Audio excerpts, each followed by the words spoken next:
There's something that cannot be expressed in words, human emotion. Emotions of the heart can't just be tucked away in a closet. There's a way to know the emotions. Look into the eyes. The girl lied to me, and I believed her. The gentleman lied to me when I trusted him. But the moment I looked into his eyes, the angel of destiny began to unravel the truth. Just look into their eyes. There is only one truth.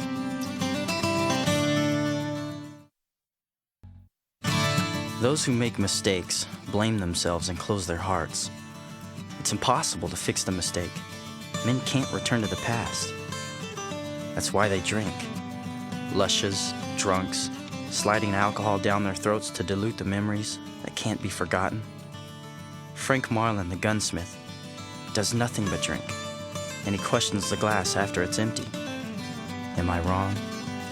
Was I wrong? A past that can't be forgotten and can't be buried. A past that can't even be shaken for just a little time. The sentiment deep inside each of their hearts is strong and equal. For beloved parents and for a beloved daughter. Two men can only find the answer from behind their triggers. The moment the sentimental bullets flew towards each other, the men stood silent, yet were weeping.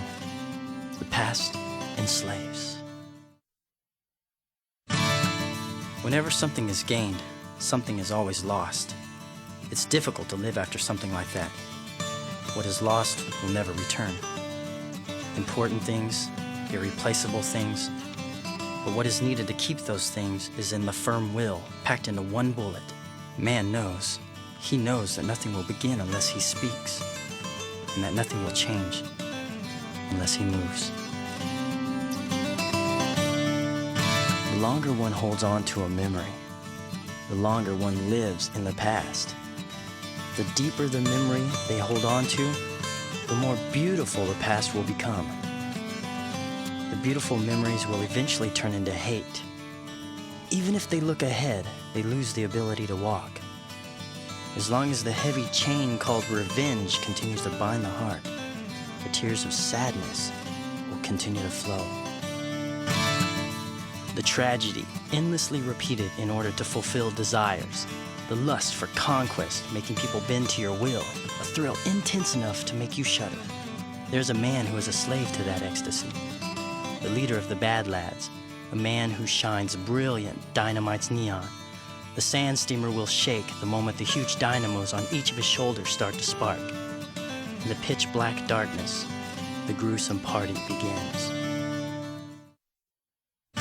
People who sin say this, that they had to survive. People who sin say this, it's too late now to stop. A shadow called sin dogs them steadily from behind, silently, without a word. Remorse and agony are repeated only to end up at despair in the end. But the sinners just don't know that if they'd only turn around, there's a light there, a light which keeps shining on them ever so warmly, a light that will never fade. I met a lone man in the desert, a traveling priest, Nicholas D. Wolfwood. He smiled, and then he told me that I'm a troubled man. Faced with his all-seeing smile, there was nothing I can say in my defense. Did I meet this man because I was destined to? Or was it simply by a small jest of God? The man's name is Nicholas D. Wolfwood, a traveling priest I met in the desert. I think I'd like to do something nice for somebody. I think it's good if you smile at someone and they smile in return. Voluntary love encourages people to create a sense of friendliness. Love that is unconditional gives us respect as people. However, it's wrong to force love, to try to keep it alive. If the strain goes on, eventually it'll bloom into the flower called lie, the deceptively thorny flower that hurts people. A choice between two things, a forked road, a crossroad, where men given life must take in order to stay alive. Whichever end they live on, they lose something. Whichever end they live on, they are unable to find happiness. But are there really only two paths to a forked road? No, there are infinite paths we must take. There is more than one path. There is more than one path to the future. All people have a sanctuary which must never be touched, a scar of sadness which must never be tread upon, a cooperation formed by the living to realize a dream or achieve an ideal. The man with the white coat told me in a quiet voice that he had finally found me, that he wanted my life.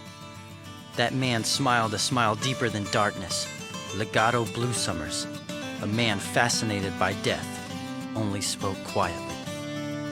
Routine report, date July 20th. 2 days after the incident caused by a man named Monev, tension still runs high in the city. The events that occurred there made me realize something all over again. It's an awareness which becomes obscured as I keep regular contact with him. That being, the reason Vash the Stampede is called the humanoid typhoon. Yet I still don't understand. Why is it that so much trouble falls into this man's lap? If you only face forward, there is something you will miss seeing. It is a virtue to devote oneself to something, firmly believing in one's own ideals. But that does not mean it's all right to belittle the ideals or feelings of others. If you lead such a busy life and you don't realize how your parents feel, it's only self-satisfaction. It's all right to stop every now and again, if you want a moment's rest, if you want to feel what other people feel. People judge people. Lives are being cut short because of someone's personal logic. Mothers, fathers, friends, their entire past instantly vanishes into thin air. The question is, should this take place at the whim of one individual? A beautiful woman stood before the corpses of the Roderick thieves. She told me that she was merely discarding some useless garbage. Dominique the Cyclops told me to just think of it as spring cleaning. A fragment of memory lost in the gap between life and death. Is it something which will point the way to spiritual awareness? The silver metallic gun crushes, and my right arm metamorphoses. My past, my people, my mother. The moment I was reunited with everything I ever protected, the light took Augusta. The humanoid typhoon, the $60 billion double-dollar man, Vash the Stampede. This is the beginning of my past. This is the end of my journey. Rem told me that someone she loved died on Earth. She told me she boarded this ship so she could start over. What does it feel like to have someone you love die? I tried thinking of what it would be like if Rem died. When I did, hot water came out of my eyes and it wouldn't stop for a long time. Rem, I'll always be there for you. I won't leave you alone.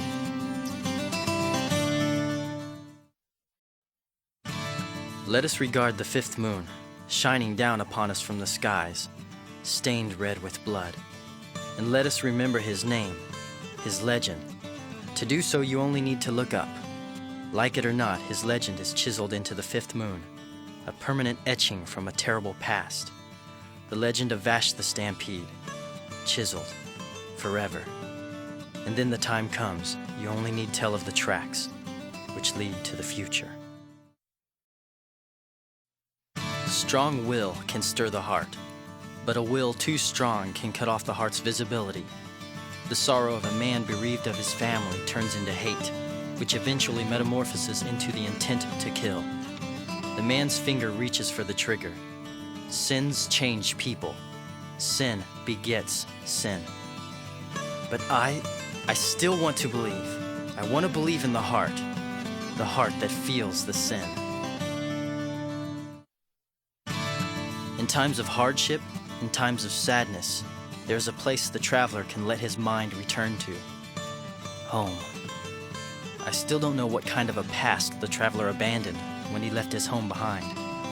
I still don't know what kind of sorrow he bears, but the traveler can keep walking forward because he has something which sustains him, a place which accepts him.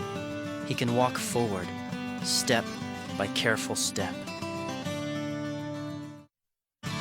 There's something you can't give up. There's something you want to protect. There's a time we must take a stand, no matter what kind of pain awaits us. The man clad in the red coat took up his gun once again, in order to stop the sadness, in order to stop the hate. I keep the word of the red geranium, which I was taught so long ago. I keep the courage and determination deep in my heart. Self-protection, the means of protecting oneself. People expose the weaknesses which pain them, and thus form a group. Before they know it, they begin to exclude those who are not one of them. But what becomes of those who have been excluded? I smiled at the children who lived in a tight group, in their rickety house. Sure, let's live today, let's live tomorrow, and let's live the day after that, even if it means living in eternal pain.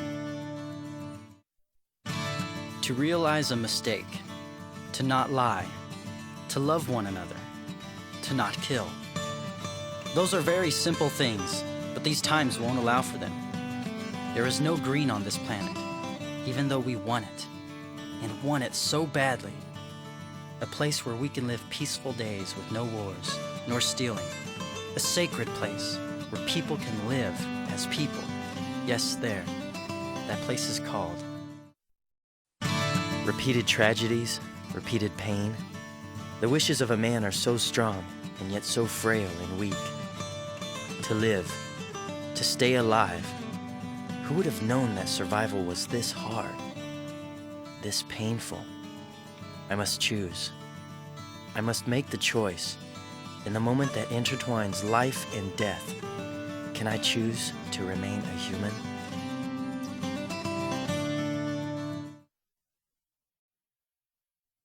I was dreaming, Rem. Everything was so horribly dry.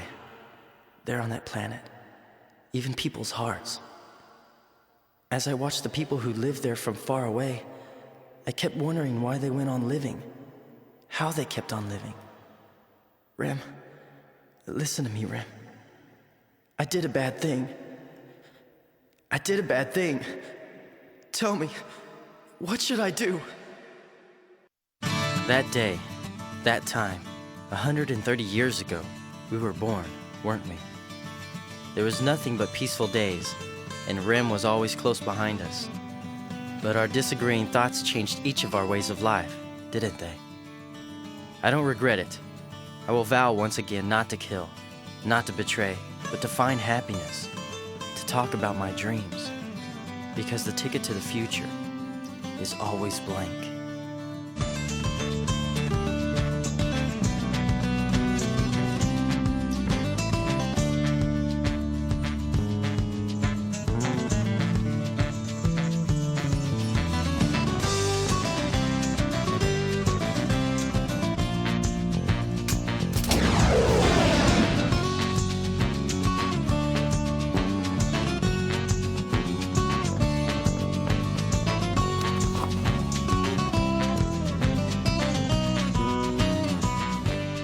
Rem, I will continue to believe in you.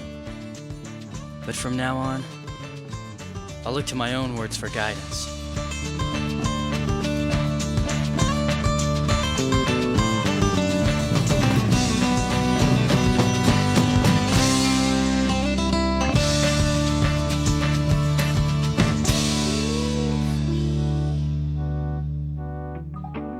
Vash the Stampede.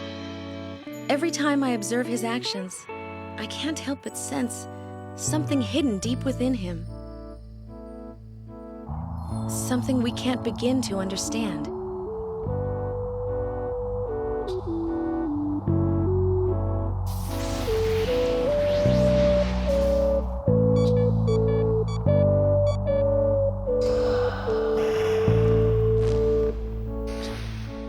But this much is certain. Everyone who has become involved with him has somehow regained an emotion which was once lost. Father! Father, I'm coming! I'm all right, honey. This can't be happening. It was you all the time. Like I've mentioned so many times before, nothing beats hard-won fame.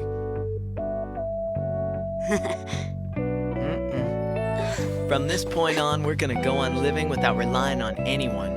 It'll be just the two of us. That's nice of you guys to say that.